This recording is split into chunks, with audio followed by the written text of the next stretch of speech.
Good morning on this amazing Friday morning, dear nuts and bolts listeners, wherever you're tuning in. Welcome to this Friday, and it's wonderful to connect with you again. Just be mindful that the live streaming is happening over various platforms through Facebook, LinkedIn, and YouTube, and you can always replay it and listen to it later. But today, we want to talk about how we can lead ourselves, that we can lead others.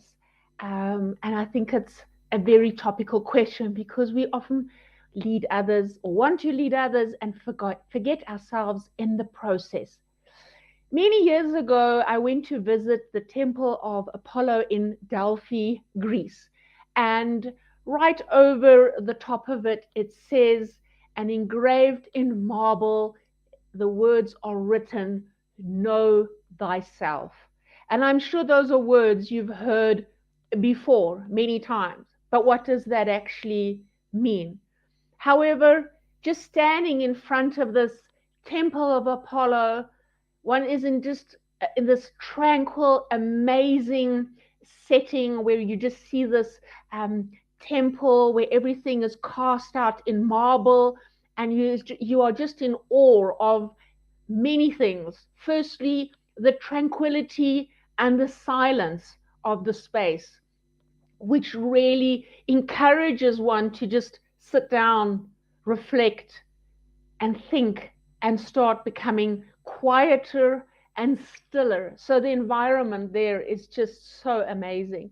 Secondly, you admire the physical labor that it actually took to create this temple, knowing that it's marble on marble and how much hours of sweat it took to carry up these huge blocks and create this absolute huge, beautiful temple.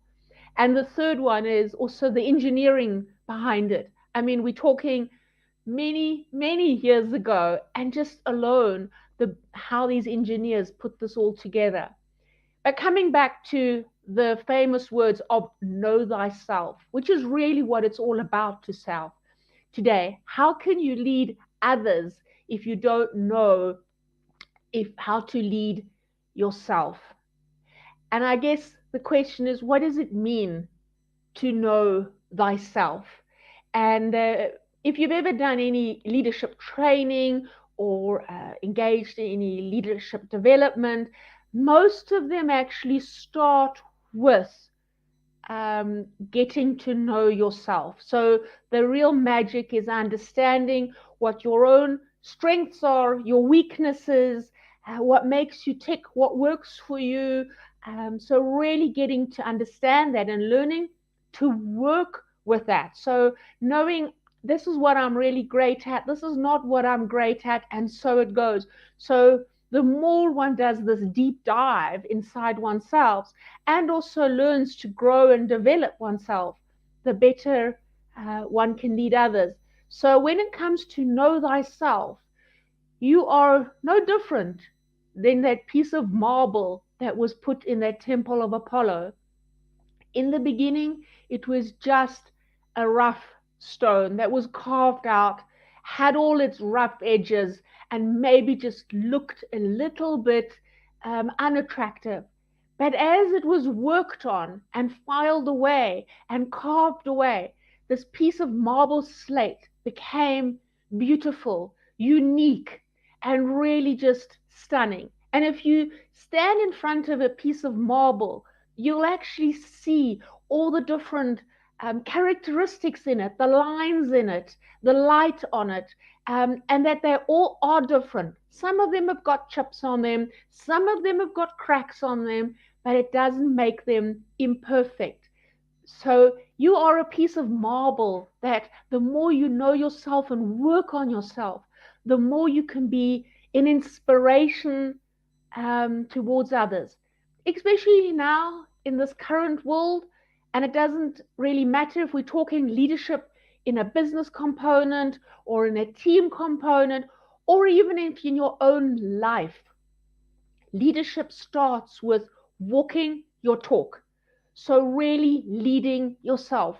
That's how you inspire others, and that's how you really have your behavior become contagious. A common exercise we often start off with in coaching is something called the wheel of life. So imagine a wheel, a round wheel divided into eight, six quadrants, each of them with different labels, varying from work, um, physical exercise, family, friendships, spirituality, and you can add anything that you find valuable in your life into this wheel. And then it's sitting back and taking each component in this wheel and really just scoring it from 1 to 10, where 1 is the lowest and 10 is the highest.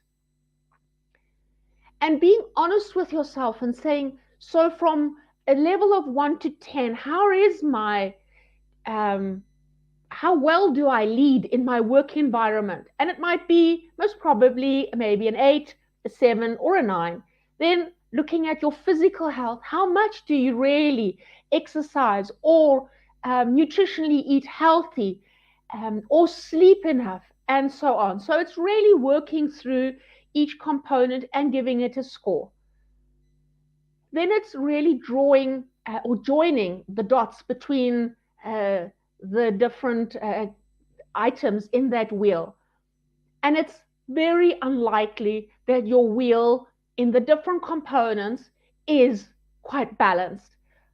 It's more likely that if you join the different dots from the different items, that your wheel is wobbly, most probably lopsided or leaning to something very specific. And it won't be a surprise to you, but it's making you aware of the areas in your life where you are really leading and areas where you are not leading so well.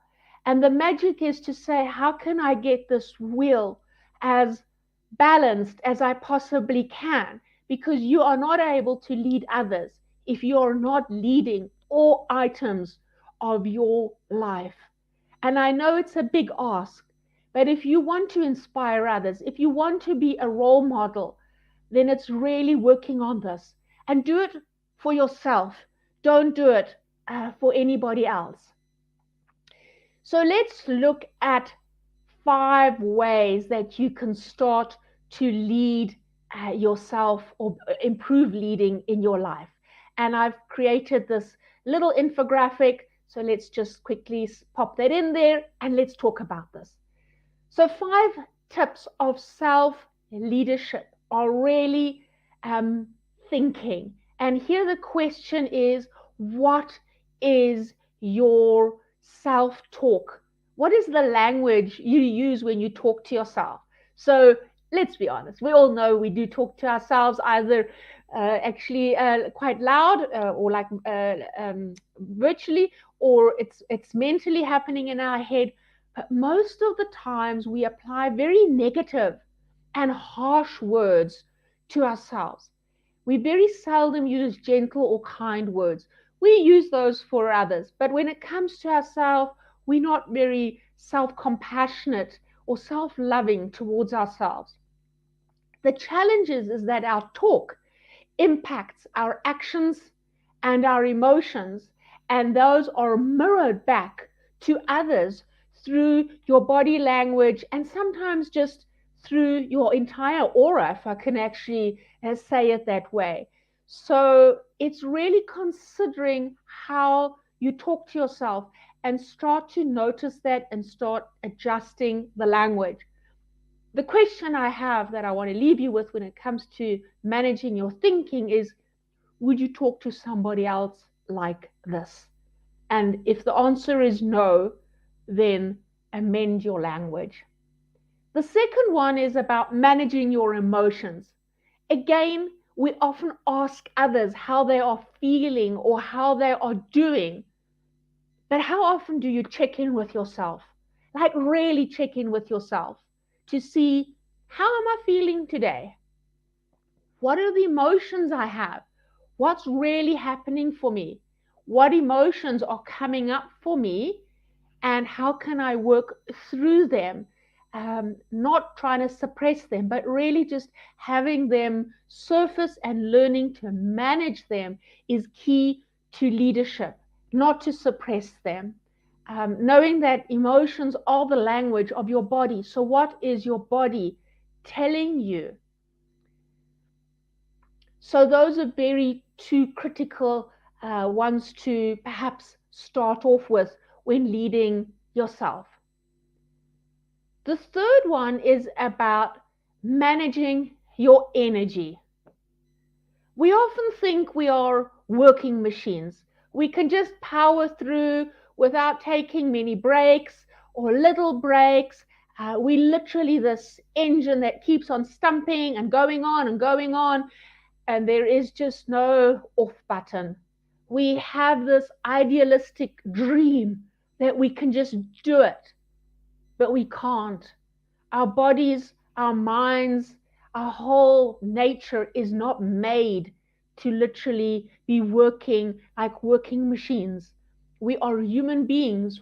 So when we talk about managing energy, it's really about taking regular breaks, even if it's small ones, 10 minutes, 15 minutes, but definitely a longer one towards the middle of the day, not powering through and saying, I will do this when the energy is low, but also becoming aware of what is your body rhythm? Like, when are you peaking and when are you ebbing? And starting to work accordingly. So, are you more a morning person or are you an evening person? You're not going to be both. You might have trained yourself to be both. You might have forced yourself to be both.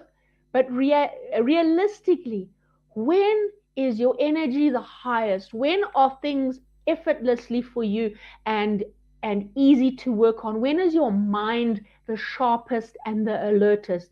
And that's the time you use to do a certain work. And when your energy ebbs, you do tasks like answering emails that perhaps do not require your absolute utter concentration. But managing your energy is managing yourself, because if you're doing it, you can see it in others and you encourage others to do the same. The fourth one, and I know you're going to cringe, is really about managing time. um, Over and over, this topic comes up in a coaching session, and I think for most of us, time manages us. But it's really saying, if you want to lead yourself, that is the first component to start with, and say, stop, let me manage my time. So there are multiple components to that. The one is really blocking out time for fun activities, hobbies, and self care in your diary.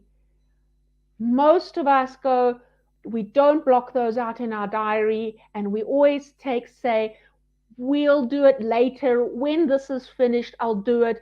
When this project is finished, I'll build that in.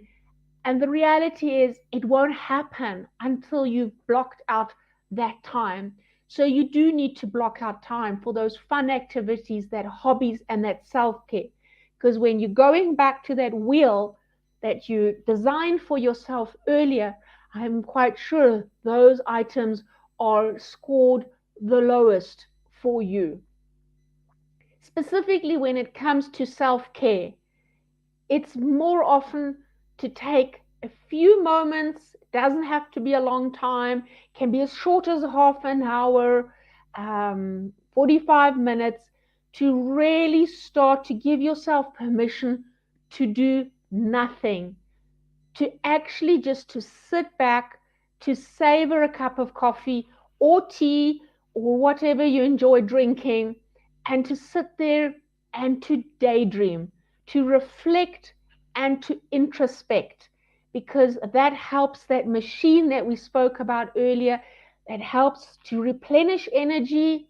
It helps you to become aware of the emotions, and it helps you to also think through what is the language I'm using and what I should be doing. Taking time out for yourself is often seen as very unproductive. We say we're not doing anything, we're not ticking anything off, so it's unproductive. However, it's very often your most productive time because that's where you are creative, innovative, and you can tap into your truth of certain situations. So that is something to perhaps bring into your life to lead yourself because that's how you get to know yourself.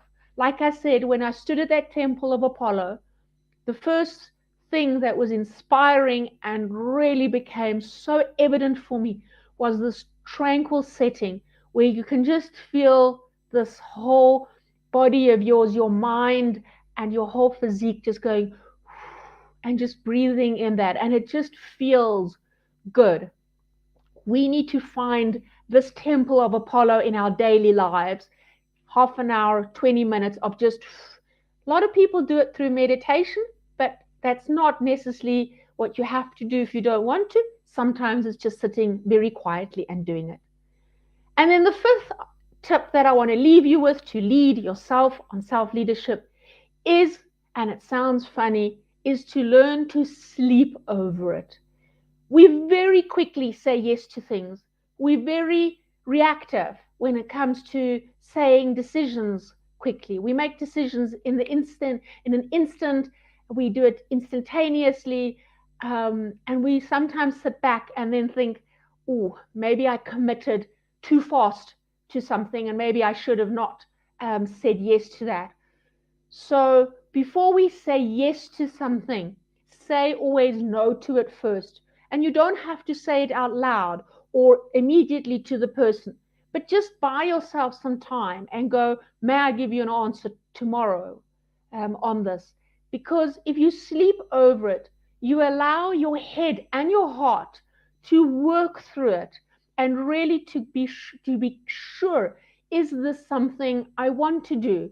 Can I do it? Have I got capacity for it? Have I got the time for it? So saying yes, just a little bit delayed, is often a very, very good way of self leadership, because otherwise you say yes to too many things and then later you don't know how to manage all of that and you start really going into a little bit of a spin.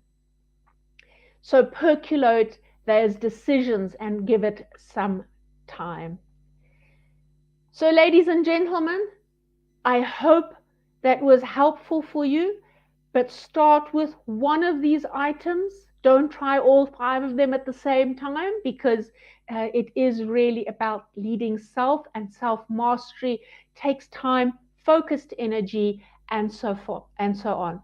So take one item that you feel is either the easiest or most pressing for you, and start exploring with it and see how you can integrate that.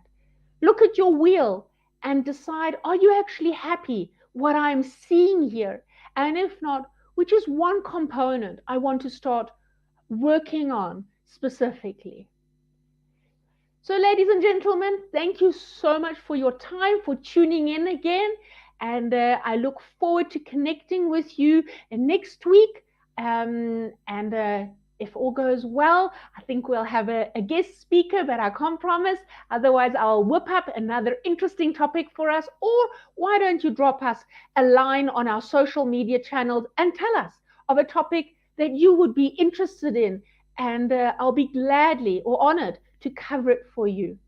May you have an amazing Friday. I hope there's some rest and recovery time in there for you, some downtime where you have the ability to dream, to think, to just enjoy and be out and about with people who bring you joy and happiness.